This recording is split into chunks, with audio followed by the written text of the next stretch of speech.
আসসালামু আলাইকুম প্রিয় দর্শক, স্বাগত জানাই ধূমকেতুর বিশেষ আয়োজন রহমতে রমজানে। আমি সাথে আছি মাওলানা মোহাম্মদ ফরিদ হাসান খাইরি।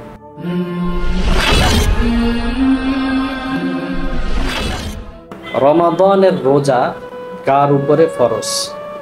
খুব সংক্ষিপ্ত আকারে এবং সাধারণভাবে যদি আমরা বলতে পারি বা বোঝানোর চেষ্টা করি, সেটা হলো রমাদানের রোজা যদি পাগল না হয়, পাগল এবং নাবালেগ ব্যতীত সব মুসলমানের উপরই রমাদানের রোজা ফরজ।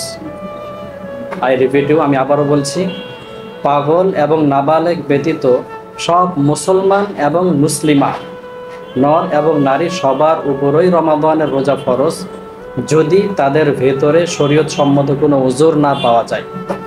শরীয়ত সম্মত ওজরগুলোর ভিতরে এটা হতে পারে যে সে অসুস্থ না কিংবা মুসাফির না।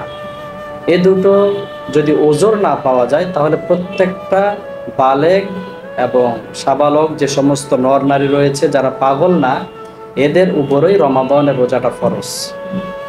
এখানে আমরা অনেকেই প্রশ্ন দাঁড় করাই যে হুজুর, আমরা তো অসহায়, দরিদ্র, অন্যের বাসায় কাজ করি, শ্রম করি, রিক্সা চালাই, এইটা আল্লাহ পাক রব্বুল আলামিন অ্যাকসেপ্ট করবেন না, এবং এইটা কখনো রমাদানের রোজা না রাখার ক্ষেত্রে ওজর হতে পারে না।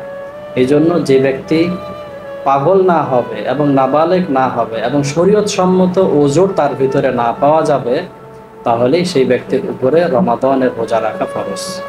রোজার মূল উদ্দেশ্য কি? অনেকে প্রশ্ন করে, হুজুর ইবাদত অনেক আছে, রমাদানের রোজার মূল উদ্দেশ্য কি?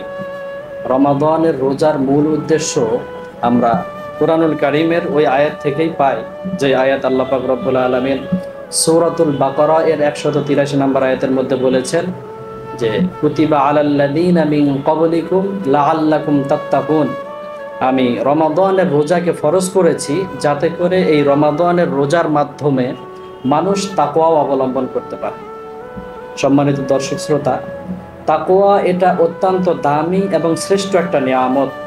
আল্লাহ রাব্বুল আলামিন এই নিয়ামতটা শুধুমাত্র রমাদানের রোজার ক্ষেত্রেই বলেছেন যে যদি কোনো ব্যক্তি রমাদানের রোজা রাখতে পারে, তাহলে সেই ব্যক্তি এই তাকওয়াটা অবলম্বন করতে পারে। তাকওয়া কত দামি ইবাদত এবং কত দামি একটা শ্রেষ্ঠ নিয়ামত! যদি কোনো ব্যক্তির তাকওয়া অর্জন হয়ে যায়, তাহলে সেই ব্যক্তি কখনো গুনাহের কাজ করতে পারবে না। তাকওয়া কাকে বলা হয়? তাকওয়া হলো আল্লাহর ভয়, আল্লাহর স্মরণ, আল্লাহকে মনে রাখা। যে ব্যক্তি আল্লাহকে স্মরণ রাখবে, সে অবশ্যই কোনো গুনাহের কাজ করবে না, এবং যখন আল্লাহকে স্মরণ করবে, সেই ব্যক্তি অবশ্যই আল্লাহ পাকের কোনো বিধানকে সে ছাড়বে না। আবার তাকওয়া যে কত গুরুত্বপূর্ণ একটা বিষয় এবং কত গুরুত্বপূর্ণ একটা সেক্টর, আল্লাহ রাব্বুল আলামিন সূরাতুল হজ্জের 37 নম্বর আয়াতের মধ্যে বলেছেন, লা ইয়ানালাল্লাহা লুহুমুহা ওয়ালা দিমাউহা ওয়ালাকিন ইয়ানালুহুত তাকওয়া মিনকুম। আপনারা অনেকেই জানেন যে কুরবানির ক্ষেত্রে যে আয়াতটা আমরা বর্ণনা করে থাকি, বলে থাকি যে আল্লাহ রাব্বুল আলামিনের কাছে গোশত পৌঁছায় না, রক্ত পৌঁছায় না, পৌঁছায় শুধু তাকওয়া। সুবহানাল্লাহ। তার কারণ এই তাকওয়ার লেভেল অনুযায়ী আল্লাহ রাব্বুল আলামিন বান্দাকে তার আমালের প্রতিদান দেয়। 2 নম্বর আয়াত আল্লাহ পাক রব্বুল আলামিন বলেছেন, ইন্নামা ইয়াতাকাব্বালুল্লাহু মিনাল মুত্তাকিন, যেটা সূরাতুল মাইদা এর 27 নম্বর আয়াতের মধ্যে এসেছে। এই আয়াতের ঘটনা হলো, আদম আলাইহিস সালাতু ওয়াস সালামের 2 জন সন্তান হাবিল এবং কাবিল, ওনারা যখন বিবাহকে কেন্দ্র করে একটা ঝামেলার মধ্যে পড়লেন এবং কোরবানি করলেন, ওনার বাবা আদম আলাইহিস সালাতু ওয়াস সালাম বললেন যে তোমরা কোরবানি করো, কোরবানির মাধ্যমে যার কোরবানি আল্লাহর কাছে গ্রহণীয় হবে, সেই ব্যক্তি তোমাদের ওই বোনকে বিবাহ করতে পারবে।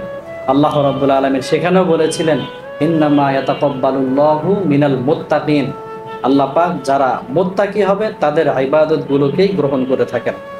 এছাড়াও আল্লাহ রাব্বুল আলামিন অপর এক আয়াত সূরাতু আলে ইমরানের 102 নম্বর আয়াতের মধ্যে বলেছেন, ইয়া আইয়ুহাল্লাযীনা আমানুত্তাকুল্লাহা হাক্কা তুকাতিহ। এখানেও তাকওয়ার কথা বলা হয়েছে যে হে সকল ঈমানদারগণ, তোমরা পরিপূর্ণভাবে আল্লাহ রাব্বুল আলামিনকে ভয় করো। ওয়ালা তামুতুন্না ইল্লা ওয়া আনতুম মুসলিমুন, আর তোমরা ততক্ষণ পর্যন্ত মৃত্যুবরণ করো না যতক্ষণ পর্যন্ত তোমরা পরিপূর্ণ মুসলিম না হও। এই পুরা 3টা আয়াতের মাধ্যমে আমরা বুঝলাম যে তাকওয়া এটা সাধারণ কোনো বিষয় নয়, এই তাকওয়ার মাধ্যমে একজন ব্যক্তির আমাল নির্বাচিত হবে কিয়ামতের ময়দানে। আর এই তাকওয়া যে ইবাদতের মাধ্যমে অর্জিত হয় সেই ইবাদতের নাম হলো রমাদানের রোজা। সুবহানাল্লাহ। আল্লাহ রাব্বুল আলামিন রমাদানের রোজা রেখে তাকওয়া অবলম্বন করে সেই অনুযায়ী আমাদেরকে পুণ্য অর্জন করার তৌফিক দান করুন। সকলে বলে আমিন।